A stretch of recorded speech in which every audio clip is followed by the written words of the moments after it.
তুমি যা করিয়া গেলে আসিয়া হেতায়, চিত্রগুপ্ত সব লিখিছে খাতায়। মোহাম্মদ ইউনূস যা করছে তার সমস্ত কিছু লেখা হচ্ছে।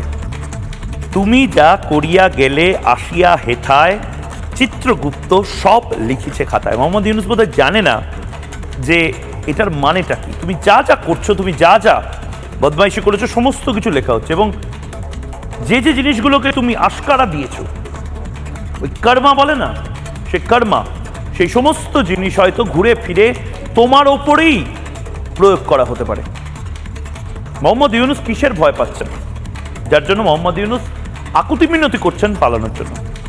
মোহাম্মদ ইউনূস ভয় পাচ্ছেন যে মোহাম্মদ ইউনূসের পরিণতিটা না শেখ হাসিনার মতন হয়। দেখুন, শেখ হাসিনাকে দিয়ে বাংলাদেশের যারা জনতা, যারা উগ্রপন্থী সংগঠন, তারা একটা অ্যাসিড টেস্ট করে নিয়েছে।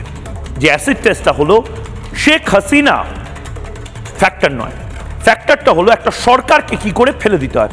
বারবার ফেলা হবে, আবারও ফেলা হবে, তারপরে আরও একগুচ্ছ সরকারকে ফেলে দেওয়া হবে, এবং তার জন্য কি কি প্রয়োজন সে সমস্ত উপাদান এই মুহূর্তে বাংলাদেশের রয়েছে। মোহাম্মদ ইউনূসের পাশে সেটাও নেই। অর্থাৎ সেনাবাহিনী শেখ হাসিনার পাশে ছিল, মোহাম্মদ ইউনূসের পাশে নেই। মোহাম্মদ ইউনূস ভয়টা কিসের পাচ্ছে?